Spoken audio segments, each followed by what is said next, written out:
Assalamualaikum warahmatullahi wabarakatuh. Saya bersama Biker Subuhan Pekanbaru Riau dalam kajian subuh Rabu Riyadhus Shalihin di setiap masjid musola di Jalan Kamboja, Rimbo Panjang. Bagi yang sudah bergabung istiqomah, bagi yang belum segera bergabung. Kiamat sudah dekat. Berkah selalu, sukses. Assalamualaikum warahmatullahi wabarakatuh.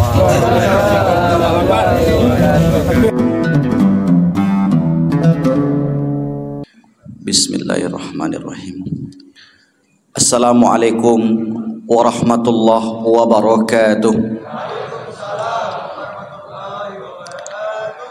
Alhamdulillahi rabbil alamin. Khalaqal mauta wal hayata liyabluwakum ayyukum ahsanu amala. Alhamdulillahilladzi ahyana ba'dama amatana wa ilaihin nusyur. Ashhadu an la ilaha illallah wahdahu la syarikalah wa ashhadu anna Muhammadan abduhu wa rasuluhu la nabiyya ba'dah. Allahumma salli ala sayyidina Muhammad wa ala ali sayyidina Muhammad. Kaum muslimin, Bapak Ibu hadirin hadirat yang dimuliakan Allah, di pagi yang berkah ini kita kembali duduk sejenak menjelang masuknya waktu isyraq untuk mengkaji ayat-ayat serta hadis-hadis Nabi Muhammad sallallahu alaihi wasallam. Tema-tema yang akan kita sampaikan ke depan tentang rihlatun ila daril khulud. Rihlah jalan-jalan atau tamasya ila daril khulud, bertamasya ke kampung akhirat. Kenapa disebutkan oleh para ulama rihlah? Karena rihlah itu membawa pikiran ke sebuah tempat, dan pikiran kita bisa kita bawa ke alam akhirat.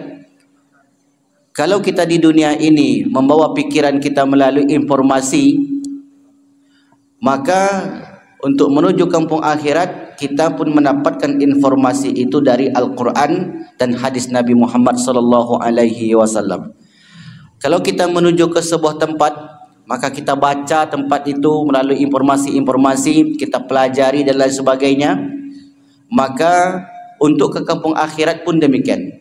Kita bisa membacanya dari Al-Quran dan hadis Nabi Muhammad sallallahu alaihi wasallam.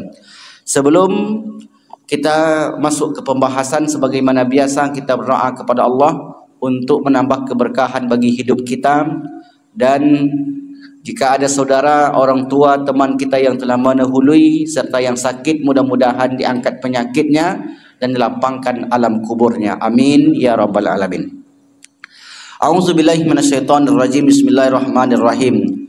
Alhamdulillahi rabbil alamin. Assalatu wassalamu ala asyrafil anbiya'i wal mursalin wa ala alihi wa ashabihi rasulillahi ajmain. Allahumma anzil sakinata wal barakata was salamata ala hazihil jamaati Masjid Nurul Huda ya arhamar rahimin.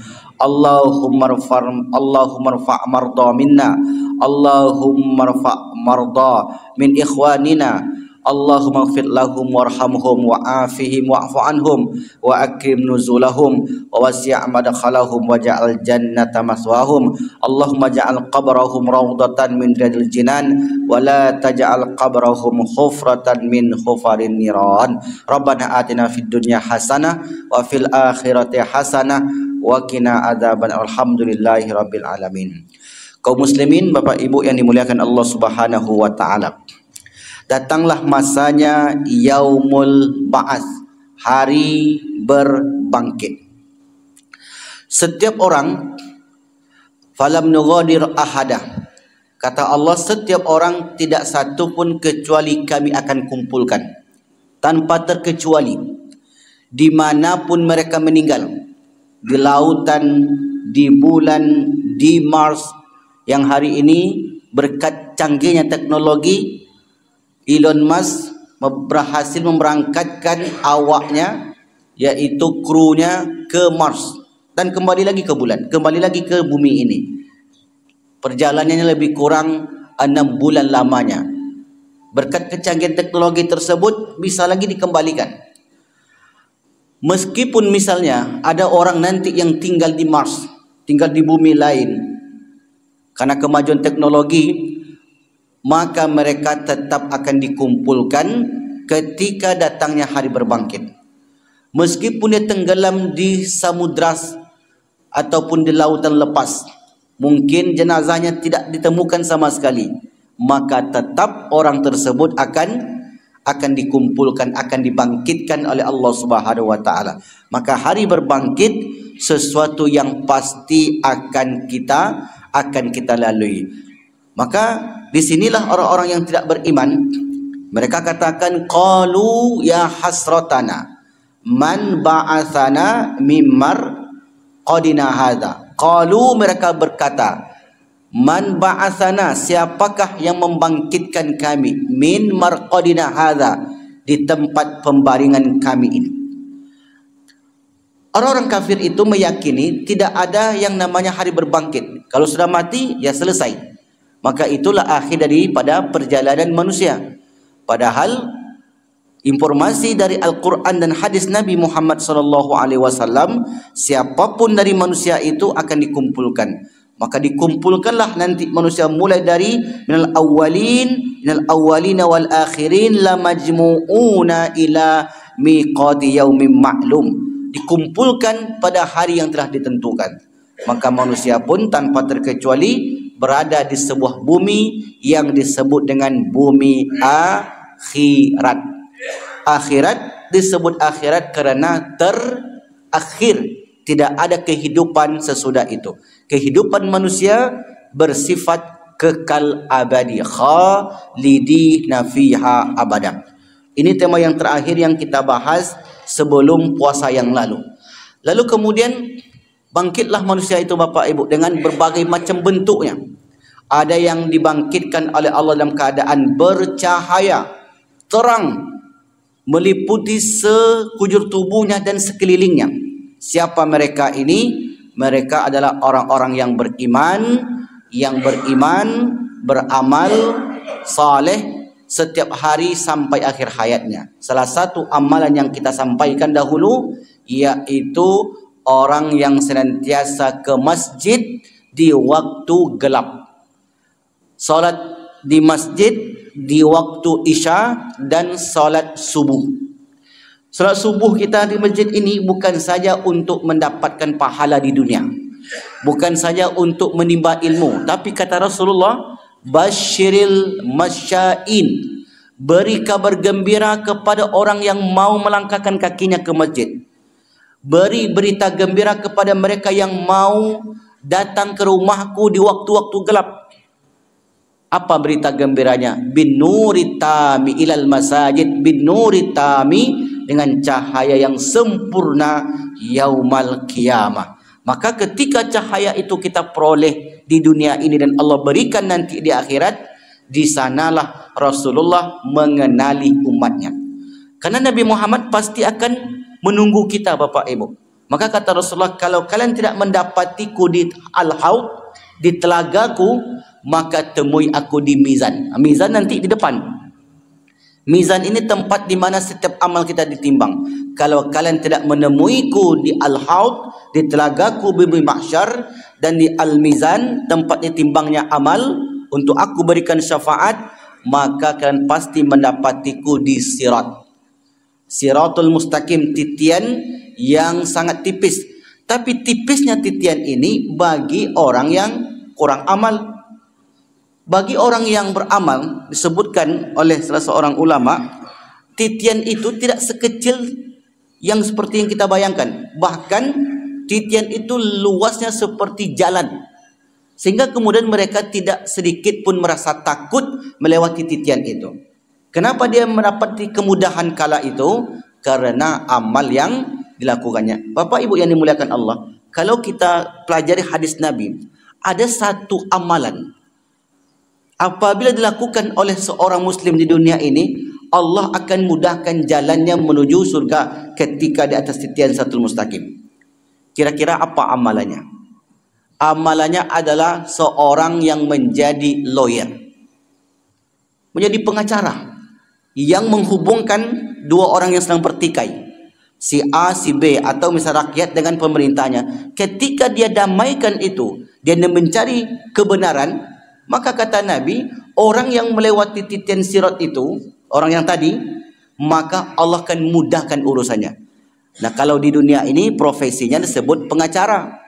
Nah, semestinya bukan hanya pengacara, siapa saja yang mendamaikan dua orang yang profesinya mirip seperti pengacara itu, ternyata Allah Subhanahu wa taala melalui lisan Nabi informasikan kepada umat manusia, mereka akan mendapatkan syafaat dari profesinya itu. Jadi ternyata profesi pengacara itu mulia, Bapak Ibu. Sangat mulia sekali selama dia menegakkan kebenaran. Tapi kalau sebaliknya, maka ini tanggunglah masing-masing. Apapun profesi di dunia ini, kalau memang disalahgunakan, pasti orang itu akan mendapati kesulitan. Apapun itu. Bahkan orang yang pertama kali dilemparkan oleh Allah ke neraka adalah seorang ulama. Padahal mestinya ulama itu orang yang pertama sekali masuk surga setelah para nabi dan para sahabat. Karena ulama ditinggikan derajatnya oleh Allah Subhanahu wa taala. Tapi kalau salah profesi, salah guna, salah manfaat, maka mereka orang yang pertama sekali dilemparkan oleh Allah Subhanahu wa taala ke dalam neraka Allah Subhanahu wa taala. Maka oleh karena itu, keadaan manusia ketika itu ditentukan oleh amal perbuatan di dunia. Ini yang jadi judul kita pagi ini, Ahwalun Nas fil Mahsyar, keadaan manusia ketika berada di bumi mahsyar. Ada sebuah ayat, silakan nanti ibu-ibu catat, surat Az-Zumar ayat yang ke-31. Az-Zumar ayat yang ke-31. Ayat ini menggambarkan tentang keadaan manusia di sana.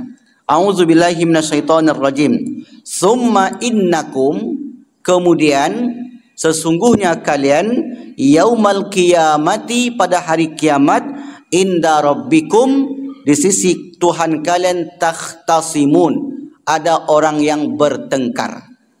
Ini satu keadaan. Summa innakum, sungguhnya kalian. Az-Zumar surat yang ke-39 ayat yang ke-31. Summa innakum yaumal qiyamah, kemudian kalian nanti pada hari kiamat, innakum yaumal qiyamah inda rabbikum, di sisi Tuhan kalian. Apa makna di sisi Tuhan? Setiap manusia berdiri menghadap Allah. Yauma yakumun nasu li rabbil alamin, pada hari itu setiap orang, yakumun nas, berdiri menghadap Allah Subhanahu wa taala. Tidak ada yang duduk, tidak ada yang berbaring, semua berdiri menunggu faslal qada, menunggu keputusan-keputusan yang akan diputuskan oleh para malaikat yang menjadi pesuruh Allah ketika itu. Maka ternyata ketika dikumpulkanlah orang-orang ini, sebagaimana dahulu mereka dikumpulkan di dunia, inda rabbikum takhtasimun, mereka bertengkar. Jadi ada orang-orang yang bertengkar di hadapan Allah. Nah, siapa yang bertengkar ini? Orang-orang kafir. Jadi di sini disebutkan, Bapak Ibu, bukan orang beriman yang beramal. Karena kalau orang iman yang beramal, mereka tinggal berjalan menuju faslul qada, menuju yaumul mizan, membawa amal masing-masing. Sementara orang-orang kafir itu, orang-orang munafik tersebut, maka mereka berdebat, takhtasimun, bertengkar satu dengan yang lain. Apa yang mereka pertengkarkan? Nah, disebutkan di ayat yang lain atau di riwayat yang lain. Pertengkaran mereka karena di dunia dahulu setan-setan itu menggoda dia. Kan setan itu bisikannya indah sekali. Kalau kalian berbuat ini, maka kalian akan abadi. Kalau makan buah ini, maka hidup selama-lamanya. Maka disebut buah khuldi. Khuldi itu dari kata khuldun. Khuldun maknanya khalid. Khalid artinya kekal. Itu kan bisikan syaitan kepada Nabi Adam ketika itu, wahai Adam, wahai Hawa, kalau engkau makan buah ini, buah khuldi, maka engkau akan kekal. Nah, ini salah satu bisikan iblis ketika berada di surga. Karena dia tahu, kalaulah ini manusia, Adam dan Hawa tidak dirayu, tidak digoda, tidak disesatkan, maka mereka akan berada di dalam surga ini untuk selama-lamanya. Iblis tak senang menengok orang-orang yang mendapatkan kenikmatan. Karena dia dahulu tidak mau sujud kepada Nabi Adam, akhirnya kemudian kata Allah, engkau fa innaka rajim, engkau termasuk orang yang terkutuk dan engkau tidak akan bisa masuk ke surga selama-lamanya. Lalu iblis meminta kepada Allah, ya Allah, beri aku umur yang panjang. Fa innaka minal munzarin, engkau diberi umur yang panjang, diberi waktu yang tangguh untuk menggoda hamba-hambaku. Nah, itulah tugasnya iblis sejak zaman Nabi Adam alaihissalam sampai nanti akhir zaman. Maka iblis ketika itu, ana bara'u minkum, aku berlepas tangan dari kalian. Setiap orang akan mencari perlindungan. Karena dahulu mereka dijanjikan, kalau engkau berbuat semacam ini, aku akan melindungimu. Kalau engkau berbuat amalan ini, aku akan melindungi. Apapun yang kau lakukan, kata iblis, aku akan melindungimu. Ketika itu, manusia-manusia tadi mencari perlindungan kepada sesembahan-sesembahan mereka. Kita tahu Bapak Ibu yang dimuliakan Allah, tidak ada sesembahan yang dapat melindungi seseorang kecuali sesembahan kepada Allah Subhanahu wa taala. Maka orang-orang beriman ketika itu, ketika dia datang di hadapan Allah, maka sedikit pun tidak merasa takut. Padahal ketika itu hampir seluruh manusia merasakan ketakutan. Yaumul faz'i, hari di mana manusia takut, karena yauma idzin, pada hari itu setiap amal manusia ditampakkan oleh Allah Subhanahu wa taala. Yauma idzin tu'raduna la takhfa minkum khafiyah. Setiap orang ketika itu ditampakkan setiap amal-amalnya. Jadi ada satu fase nanti di sana namanya fase arad. Fase arad itu sebelum amal kita diperiksa, sebelum masuk kita ke yaumul mizan, ada namanya arad. Arad itu apa Ustaz? Arad itu penampakan amal. Jadi sebelum kita diperiksa, setiap amal perbuatan yang kita lakukan ditengokkan dahulu. Engkau berapa tahun hidup? 60 tahun. Maka ditengokkanlah. Mulai dari umur balik, umur 17 tahun, 18 tahun, 19 tahun, ditengokkan satu persatu. Lembaran-lembaran kehidupan di dunia ditampakkan. Itulah makna ayat tadi. Yauma idzin, pada hari itu tu'raduna, dipaparkan. Itu bahasa lainnya, dipaparkan amal kita. Jadi bagaimana orang yang sudah bertaubat Ustaz? Kalau orang yang sudah bertaubat, maka amalan-amalan yang lalunya itu terhapus. Maka disitulah pentingnya ada taubat. Taubatan nasuha, setiap malam kita salat taubat, atau mungkin istighfar. Amalan-amalan kita atau dosa-dosa kita terhapuskan karena taubat tadi. Sementara orang-orang kafir tadi, kenapa mereka bertengkar?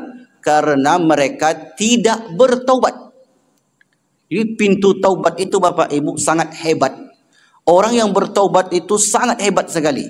Sebanyak apapun dosanya di dunia kecuali hutang, maka dengan taubat itu dihapuskan oleh Allah SWT. Hadis qudsi disebutkan oleh Rasulullah, lau balagat dzunubu ananas sama, kalaulah dosa hambaku itu membumbung sampai ke langit, sumalakitani, kemudian orang itu datang kepadaku, lam tusyriku bi, sedikit pun tidak melakukan perbuatan syirik, hanya dosa-dosa itu saja yang dilakukan, dia tidak berbuat kesyirikan, ghafartu lahu wala ubali, aku ampuninya atau ampuni dia dan aku tidak peduli sebanyak apapun dosanya.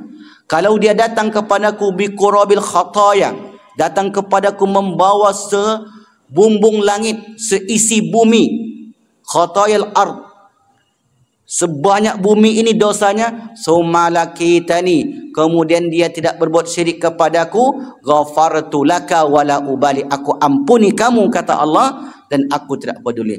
Inilah betapa pemurahnya Allah itu Bapak Ibu. Kalau kita tengok di Al-Quran, kita lihat di hadis, lebih banyak ampunan Allah daripada murkanya. Dan Allah sangat paham manusia itu akan selalu berbuat dosa. Allah sangat paham sekali. Karena al-insan mahalul khata' wa nisyan. Manusia itu tak luput dari salah dan lupa. Maka orang-orang yang beriman mengambil jalan taubat, sehingga kemudian di akhirat ketika dipaparkan amalan-amalan mereka, ketika itu mereka tidak melihat lagi, karena sudah dihapuskan. Sementara orang-orang kafir tadi, mereka tetap berdebat, menyalahkan satu dengan yang lain. Salah satu gambaran di penghuni neraka, ketika mereka mendapatkan siksaan di neraka, datanglah Tuhan-Tuhan sembahan mereka. Lalu mereka minta syafaat. Ya Allah, dia itulah dahulu yang aku sembah. Dia itulah dahulu yang menyesatkan aku. Maka sekarang aku minta perlindungan dari dia. Lalu apa kata Allah ketika itu? Pada hari ini tidak ada perlindungan kecuali perlindungan Allah Subhanahu wa ta'ala. Maka di sini mengapa Allah Subhanahu wa ta'ala memberi umat Islam atau umat manusia satu pintu yang disebut dengan pintu taubat. Maka setelah itu Bapak Ibu, manusia terbagi kepada 3 kelompok. Manusia terbagi kepada 3 kelompok. Tadi manusia orang beriman sudah mendapatkan kemudahan di sana. Orang-orang kafir mereka bertengkar, berdebat, berselisih paham karena disesatkan di dunia. Lalu manusia terbagi kepada 3 kelompok. An Abi Hurairah qala qala Rasulullah sallallahu alaihi wasallam yuhsyarun nasu yaumal qiyamati thalathati asnaf. Manusia di padang mahsyar setelah berbangkit kami bagi kepada 3 kelompok. Sinfan musyatan, satu kelompok mereka berjalan. Ini kelompok yang pertama. Mereka pun dikumpulkan oleh Allah sesuai amalnya. Kalian berjalan menuju yaumul mizan. Wasinfan rukbanan. Yang kedua mereka berjalan menggunakan kendaraan, tunggangan. Wasinfan ala wujuhihim. Yang ketiga kelompok manusia berjalan menggunakan kepalanya, wajahnya. Kaki di atas, kepala di bawah. Yang pertama, kaki di bawah, kepala di atas. Ini masih mendapatkan kemuliaan. Yang kedua, lebih mulia. Kakinya enggak berjejak. Mereka menggunakan kendaraan, tunggangan. Yang ketiga, kepalanya di bawah, wajahnya tersungkur, sementara kakinya di atas. Siapa mereka yang berjalan biasa ini? Mereka yang amalnya sederhana saja. Amalnya yang tidak begitu banyak, tidak pula begitu sedikit. Sekedar cukup. Ada orang yang mengerjakan ibadah sekedar cukup saja Bapak Ibu. Apa contohnya? Kalau puasa Ramadan, ya dia puasa. Tapi di luar Ramadan, enggak pernah puasa. Selamat, orang ini selamat. Solat 5 waktu, selamat. Tapi tidak mau menambah dengan solat yang lain. Solat Qobliyah, solat Ba'diyah. Bahkan kalau dia lakukan solat 12 rakaat. Solat sunat 12 rakaat dalam sehari semalam, itu pun kata Nabi, ada khalal jannata, engkau masuk surga. 12 rakaat. Yang pertama 4 rakaat sebelum zuhur. Ibu bapa masuk masjid, jangan duduk terlebih dahulu, solat 4 rakaat, Qobliyah namanya. Apapun itu solatnya, Qobliyah 4 rakaat. Wa raka'ataini ba'da zuhur, 2 rakaat setelah zuhur. 6. Yang ke 78, wa raka'ataini ba'dal maghrib, 2 rakaat setelah maghrib. Wa raka'ataini ba'dal isya, wa raka'ataini qabla fajar. Nih tadi Bapak Ibu yang salat sunat fajar. Salat sunat fajar khairun minad dunya wa ma fiha. Lebih baik daripada dunia dan seisinya. Ini hukumnya sunat. Kalau dia lakukan maka dapat nilai lebih. Diilustrasikanlah oleh para ulama. Orang yang melakukan yang wajib-wajib saja dengan yang sunat-sunat saja. Contohnya seperti orang yang bepergian jauh. Misalnya dia butuh uang tiket makan 5 juta. Dengan 5 juta itu dia sudah sampai tujuan. Tidak lebih tidak kurang pas 5 juta. Sementara yang lain mempersiapkannya 15 juta. Kenapa? Karena mungkin dia singgah di rumah makan pengen ngopi, singgah di sini pengen jajan, beli ini beli itu, berlebih yang dia bawa. Tetap sampai pada tujuan, yang satu mendapatkan kesenangan dan kemudahan, yang satu ini hanya sekedar cukup saja. Dia solat 5 waktu cukup. Bahkan orang yang solat 5 waktu saja, kata Nabi, sudah cukup menggugurkan dosanya. Pernah dengar hadis ini Bapak Ibu? Solat 5 waktu di masjid menggugurkan kewajiban, di waktu bersamaan tukaffiruz dzunub, itu pun menggugurkan dosa-dosa kecil. Bayangkan Pak, ke masjid aja orang tu solat, maka sudah cukup menggugurkan dosanya. Ketika nanti dipaparkan amal itu, ditengokkan kepada dia, dia pun kaget. Ini dulu perbuatan dosa yang saya lakukan, mengapa sudah dihapus? Karena solatnya di masjid 5 waktu. Ini dosa saya dulu, kenapa sudah dihapus? Karena saya duduk di majlis ilmu. Duduk di majlis ilmu bukan sekedar untuk mendapatkan ilmu, mendapatkan pahala, tetapi tukaffiruz dzunub, menggugurkan dosa. Berwudu menggugurkan dosa. Bersalaman. Ini pegang nih Bapak Ibu. Banyak sekali sampai hari ini katanya salaman itu bid'ah. Ini banyak sekali yang berkeyakinan seperti itu. Tentunya orang-orang yang luar sana. Tak boleh bersalaman setelah solat. Tak boleh bersalaman ketika berjumpa. Ini dengarkan hadis Nabi ini. Ma min muslimai. Tidaklah 2 orang muslim. Yaltaqiyan, bertemu. Wa yatasafahan. Lalu mereka berjabat tangan. Sambil menanyakan kabar dan seterusnya.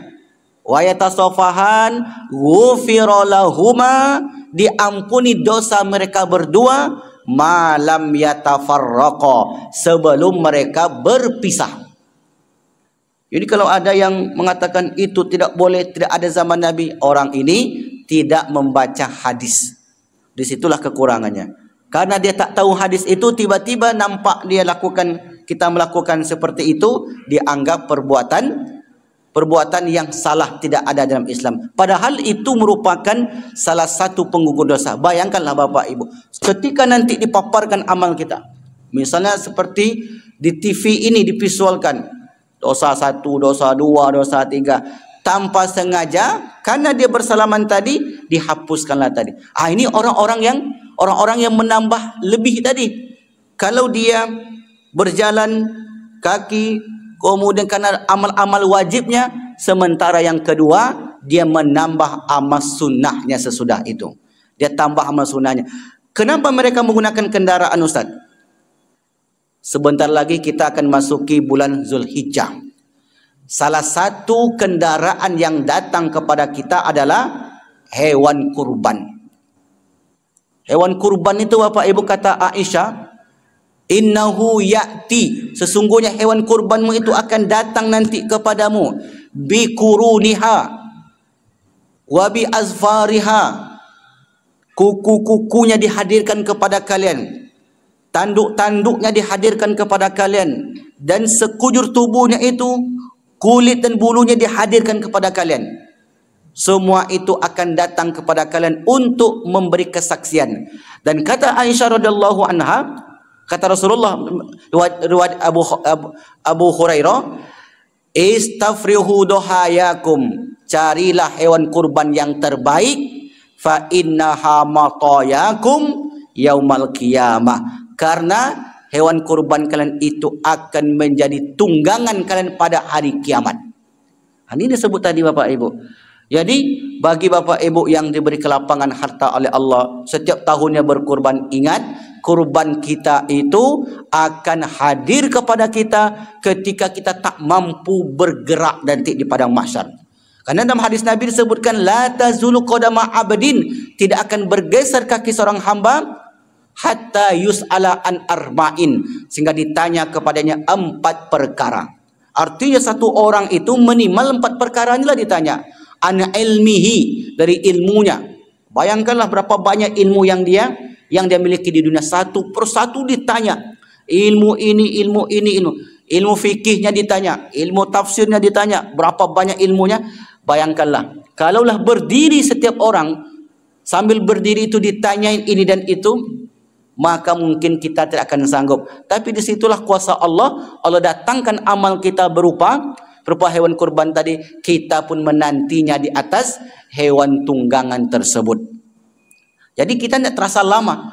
Memang disebutkan oleh para ulama di sana, satu hari itu 50.000 tahun. Itu hadisnya sahih. Hadis sahih Bukhari juga disebutkan demikian. Kemudian Al-Quran itu juga disebutkan. Dalam riwayat Imam Ibn Hibban juga disebutkan. Terasa lama, terasa panjang. Bagi siapa? Bagi orang yang kesulitan. Terasa lama. Bagi mereka yang berjalan tadi agak terasa lama. Kalau bagi orang yang di atas kendaraannya, sinfan rukbanan, mereka berjalan di atas kendaraan tadi, maka mereka tidak merasakan kecuali hanya sekejap saja. Intinya apa Bapak Ibu? Lama sebentar itu tergantung amal tadi. Memang waktu lama, tetapi ada orang yang merasakan waktu lama ini sekejap, ada yang merasakannya panjang. Contohnya di dunia, ada orang yang hidup susah. 1 tahun itu terasa lama bagi dia. Karena untuk makan susah, untuk tidur susah, hidupnya sulit. Tapi bagi orang-orang yang hidupnya lapang, 1 hari itu sekejap bagi dia. Karena aktivitasnya yang bermanfaat, hidupnya yang lapang, bagi dia 1 hari itu sangat sebentar sekali. Sekarang kita bangun, tadi kita bangun jam 4, sekarang sudah jam 6 pula. Nanti habis itu kita sarapan, pergi pula ngobrol dengan kawan-kawan, dah jam 8. Balik ke rumah, kemudian sambil menikmati makanan hidangan istri di rumah, sampai pula jam 10. Sebentar lagi masuk pula waktu zuhur, dah ada ke masjid pula kita. Makan siang pula jam 2, nak terasa dah asar. Nak terasa asar, kemudian pegang HP, tonton TV, dah maghrib pula. Maghrib ikut pengajian sampai malam. Waktu 1 hari itu sangat singkat. Ini bagi siapa? Bagi orang-orang yang hidupnya dilapangkan oleh Allah di dunia. Tapi kalau kita tanya orang-orang hidup susah itu Bapak Ibu, bagi mereka hidup di dunia sangat lama sekali. 1 hari itu terasa sempit, terasa sulit. Begitulah kondisi orang ketika di mahsyar, mereka yang berada di atas kendaraannya, hari itu terasa sangat pendek sekali. Maka oleh karena itu, mungkin di sini sudah banyak juga yang berkurban, maka bagi Bapak Ibu yang diberi kelapangan harta oleh Allah, berkurbanlah. Karena hewan kurban kita itu akan datang nanti kepada kita untuk memberi tunggangan kita, insya Allah. Insya Allah semakin banyak manfaatnya, semakin banyak kurban kita, semakin banyak manfaatnya. Kurban itu saya enggak membahas fikihnya Bapak Ibu. 2 keuntungannya. Keuntungan dunia, terjadinya silaturahim, sosialisasi dengan masyarakat kita. Keuntungan akhirat, hewan kurban kita akan hadir kepada kita untuk membimbing. Kata para ulama, kalau hewan itu nanti sampai ke surga karena mereka tidak berdosa, maka orang yang berada di atasnya akan mendapatkan syafaat daripada hewan tunggangan tersebut. Nah, yang ketiga kata Nabi, wasinfan ala wujuhihim, dan manusia yang berjalan dengan wajahnya. Ini adalah orang-orang munafik. Mereka yang memutarbalikkan fakta, mereka yang menjadikan kebenaran itu salah, yang salah itu kebenaran. Ini satu kelompok. Ada kelompok yang lain, 3 juga modelnya. La yukallimuhumullah, ketika itu Allah tak pandang mereka. Tidak Allah ajak bicara kepada mereka. Wala yanzuru ilaihim wala yuzakkihim, Allah tidak ajak bicara, Allah tidak toleh dia, Allah tidak bersihkan dia dari dosanya. Walahum azabun alim, mereka pun mendapatkan azab yang pedih. Siapa mereka ini? Yang pertama adalah al-maliku al-kadzabu, pemimpin-pemimpin yang pendusta. Satu kelompok ini. Ini keadaan. Nah, ini menjaring Islam, Muslim dan non-Muslim. Artinya mereka menjadi pemimpin yang pendusta, membohongi rakyatnya. Al-maliku al-kadzab, pemimpin yang pendusta. Janjinya segudang. Ketika balehonya di mana-mana, janjinya manis, sehingga tersihirlah ibu-ibu untuk memilihnya. Tersihirlah bapak-bapak untuk mencoblosnya. Setelah naik, maka tak satu pun apa yang disebut itu dilaksanakan. Yang kedua, ailun, seorang yang miskin, mustakbirun, lagi sombong. Seorang yang miskin lagi sombong. Ada enggak orang miskin yang sombong? Ada. Contohnya Bapak Ibu, datanglah jamaah ke saya. Waktu itu Ustaz, kata ibu-ibu ini, saya baru saja masak nasi goreng Ustaz. Saya tahu tetangga saya ini hidup susah Ustaz, makan sulit. Maka pagi itu saya masakkanlah nasi goreng. Setelah saya masakkan dengan tangan saya sendiri, saya hantar ke rumahnya, katanya Bu. Disalinlah nasi goreng itu, dimasukkan ke piring-piring anaknya. Setelah itu saya pun pulang. Besok paginya saya tengok nasi goreng itu berada di dapurnya, di dekat tong sampah. Enggak dimakannya Bu. Dia terima tapi enggak dimakan. Padahal dia butuh.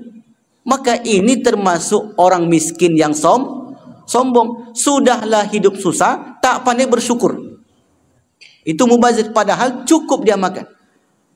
Saya tanya kepada ibu ini, kenapa tidak ada makannya Bu? Enggak tahu Ustaz.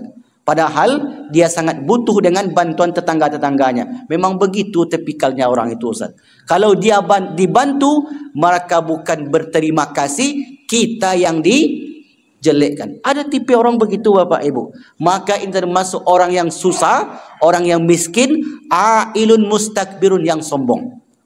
Yang ketiga kata Nabi, yang tidak diajak bicara, tidak dipandang oleh Allah, tidak dibersihkan dari dosa-dosanya ketika dipaparkan tadi, asyaikhu azani, seorang yang sudah tua renta masih terikat perbuatan dosa asusila.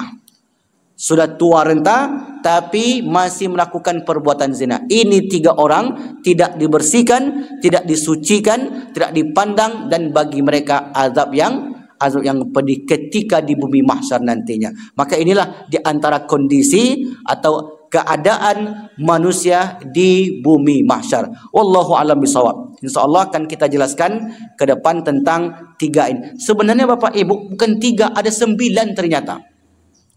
Hadis yang pertama tadi 3 disebutkan, yaitu orang tua yang berzina. Yang kedua, pemimpin pendusta. Yang ketiga, orang miskin yang sombong. 3 berikutnya, orang yang menipu dalam jual beli. Yang kedua, orang yang musbil, orang yang memanjangkan kainnya kena sombong. Ini ada kategorinya nanti. Nah, orang yang memanjangkan kain sarungnya, kalau tidak sombong masuk kategori enggak? Tidak. Karena Abu Bakar itu, kalau dia memakai sarung, selalu melorot, selalu sampai di mata kakinya. Abu Bakar bertanya, ya Rasulullah, saya ini termasuk orang yang kakinya tertutup oleh kain saya. Apakah saya termasuk sombong? Kata Rasulullah, kamu tidak termasuk sombong. Dan ini juga yang menjadikan kawan-kawan kita itu memandang kita yang berpakaian di bawah mata kaki termasuk sombong. Padahal tidak Bapak Ibu. Oleh karena itu, disinilah kita menilai, kalau membaca hadis itu tidak sampai ke akarnya, tidak detail mengkajinya sampai ke dalam, akan terjadi kesalahpahaman dalam memahami teks hadis Nabi Muhammad SAW. InsyaAllah, tiga ini akan kita jelaskan di pertemuan yang akan datang. Jadi tema umumnya masih menjelaskan tentang keadaan manusia di bumi mahsyar. Ada orang yang berjalan kaki, ada orang yang menunggang kendaraan, ada orang berjalan dengan wajahnya. Ada lagi orang yang dicuekin oleh Allah, sama sekali tidak dipandang. Allah enggak mau ajak orang itu berbicara. Padahal ketika itu nanti ada orang-orang yang diajak oleh Allah berbicara. Diajak dialog oleh Allah. Hambaku itu aku tanya, kata Allah. Itu terjadilah dialog antara hamba tersebut dengan Allah SWT. Tapi ada satu kondisi, sebagian manusia tidak ditengok oleh Allah Subhanahu wa taala. Itulah yang kita sebutkan tadi. Detailnya akan kita jelaskan di pertemuan yang akan datang. Wallahu alam bisawab. Mungkin ini dapat kami sampaikan pada pagi ini ya Bapak Ibu yang dimuliakan Allah. Kalau ada pertanyaan kami persilakan. Kalau tidak ada, maka seperti biasa kita tutup dengan doa. Ada pertanyaan Bu Ibu? Alhamdulillah tidak ada pertanyaan. Baik, sebelum kita tutup, kita kembali berdoa kepada Allah SWT. A'udzubillahi minasyaitonirrajim. Bismillahirrahmanirrahim. Alhamdulillahirabbil alamin. Assalatu wassalamu ala asyrafil anbiya'il mursalin wa ala alihi wa ashabihi rasulillahi ajmain. Allahumma anzil sakinata wal barakata wassalamata ala hazihil jama'ati Masjidil Huda ya arhamar rahimin. Allahumma khtim lana wa ajalana bi husnil khatimah wa la takhtim alaina bi su'il khatimah. Rabbana atina fid dunya hasanah wa fil akhirati hasanah wa qina adzabannar. Walhamdulillahirabbil alamin. Nah, satu lagi doa kafaratul majlis. Setiap kita bermajlis, baik itu 2-3 orang, kalau dibaca termasuk salah satu amalan penggugur dosa. Kaitannya Bapak Ibu, ketika hari pemaparan amal, di situ mungkin ada dosa, karena membaca doa ini dosanya sudah dihapuskan. Subhanakallahumma bihamdika asyhadu an la ilaha illa anta astaghfiruka wa atubu ilaik. Wassalamualaikum warahmatullahi wabarakatuh.